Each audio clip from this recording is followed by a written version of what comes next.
Hello everyone, स्वागत है आपका हमारे चैनल स्पोर्टिगो हिंदी की ओलंपिक अवेयरनेस सीरीज की पहली वीडियो में। इस सीरीज में आप जानेंगे ओलंपिक गेम से रिलेटेड कुछ ऐसी बातें जो आपने पहले कभी ना सुनी होंगी, जिसे सुनकर आप अपने कानों पे विश्वास भी नहीं कर पाएंगे। और कुछ इसी तरह आज हम बात करेंगे 1947 के पहले वाले हिंदुस्तान में जन्मे सरदार मिल्खा सिंह के बारे में। मिल्खा सिंह की पहचान दुनिया भर में बहुत प्रसिद्ध है और खास तौर पे हिंदुस्तान में हर एक छोटे से बड़ा एथलीट उनकी कहानियां सुन के बड़ा होता है। हर एक प्रोफेशनल रनर उनकी तरह इस दुनिया में अपना नाम बनाना चाहता है। द फ्लाइंग सिख कहलाने वाले मिल्खा सिंह ने अपनी जिंदगी में सब कुछ कमाया, यहाँ तक कि उनके जीते जी उनकी आंखों के सामने उनकी लाइफ पर एक ब्लॉकबस्टर फिल्म भी बन चुकी है, जिसका नाम है भाग मिल्खा भाग। आप सब लोगों ने ये फिल्म देखी जरूर होगी। मिल्खा सिंह का कैरेक्टर इस फिल्म में फरहान अख्तर ने निभाया था। उस फिल्म में दिखाया गया कि मिल्खा सिंह ने इंडिया और पाकिस्तान के पार्टीशन के बाद कैसे अपनी जिंदगी को संभाला और कितनी मेहनत और मुशक्कत के बाद उन्होंने वो हर खिताब जीता जो इसका एक एथलीट दिन रात सपना देखता है। लेकिन एक बात उस फिल्म में दर्शाई गई थी कि एक ऐसी चीज थी जिसे वो हासिल करने में नाकामयाब रहे। यहां मैं उनकी फिल्म में दिखाई गई लवर बीरो की बात नहीं कर रहा हूं, यहाँ मैं बात कर रहा हूँ उस 1960 रोम ओलंपिक्स के बारे में, जहाँ वो एक ओलंपिक मेडल जीतने में असमर्थ रहे थे। फिल्म में दिखाया गया कि रेस ट्रैक पर दौड़ते वक्त पीछे मुड़ के देखना ही उनके हारने का कारण बनता है। और आज की इस वीडियो में हम यही जानेंगे कि क्यों मिल्खा सिंह एक ओलंपिक मेडलिस्ट नहीं बन पाए और क्या उनकी हारने की वजह सच में पीछे मुड़ के देखना थी या कुछ और। चलिए जानते हैं। मिल्खा सिंह रोम ओलंपिक्स में चारों तरफ से चौथे नंबर पर सबसे तेज दौड़ने वाले एथलीट बने। उस गेम में मिल्खा ने तेजी से शुरुआत की और पहला स्थान पकड़ लिया। उन्होंने अपनी स्पीड बढ़ाई और लगभग 200 मीटर तक अपने पैक को लीड किया। जब लग रहा था कि मिल्खा सिंह ये रेस जीत जाएंगे, तभी उन्होंने अपनी स्पीड घटा दी और ओटिस डेविड, कार्ल कॉफमैन और मेल्कम स्पेंस जैसे रनर्स उनके आगे निकल गए, जो बाद में चैंपियंस बने। अंत में मिल्खा सिर्फ 0.01 सेकंड से पीछे रहे।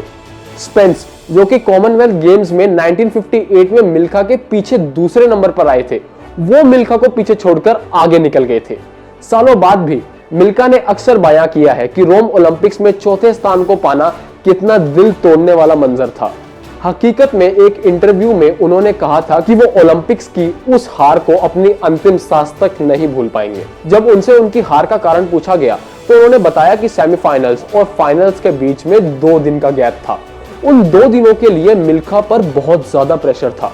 वो सोच रहे थे कि दुनिया उनको देख रही है और उन्हें जीतना है। प्रेशर बढ़ रहा था और उनको 2 दिन तक नींद नहीं आई। रोम जाने से पहले सब लोग, पूरी दुनिया मिल्खा सिंह को 400 मीटर रेस जीतने वाला बोल रहे थे। उन्होंने आगे ये भी कहा कि मैं रेस में लीड कर रहा था। मैंने पहले 200 मीटर सिर्फ 21 सेकंड्स में कवर कर लिए थे। आज भी यंग एथलीट्स 21 सेकंड में 200 मीटर कंप्लीट नहीं कर पाते होंगे। वो सोचने लगे कि अगर वो इसी फास्ट स्पीड से दौड़ते रहे तो एंड में कहीं स्टेमिना डाउन होने की वजह से वो रेस हार ना जाए, क्योंकि उन्होंने बताया कि जब आप अपना रिदम गिरा देते हैं, उसे वापस पाना बहुत मुश्किल हो जाता है। उनके साथ भी यही हुआ और वो ये रेस हार गए। बिल्कुल दिल को चोट पहुंचाने वाली यादें हैं ये उनके लिए। मैं ये कभी नहीं भूल सकता, मैं अपनी मौत तक नहीं भूल सकता। मेरी 15 साल की मेहनत बेकार हो गई थी। ये मेरी बदकिस्मती नहीं थी, ये भारत देश की बदकिस्मती थी, ऐसा कहा था मिल्खा सिंह ने। कुछ स्टडीज में यह भी कहा जाता है कि मिल्खा सिंह के कंपेटिटर्स ने परफॉर्मेंस एनहेंसिंग ड्रग्स का यूज किया था, इसलिए मिल्खा जीत नहीं पाए।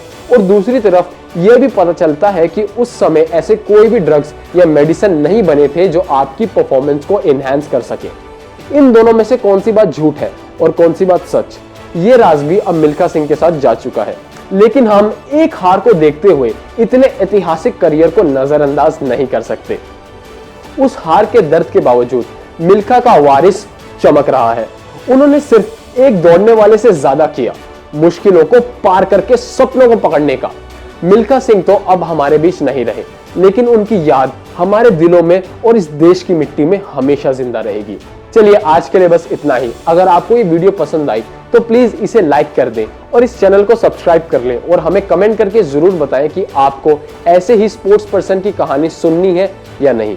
अपने विचार हमें कमेंट बॉक्स में जरूर बताएं।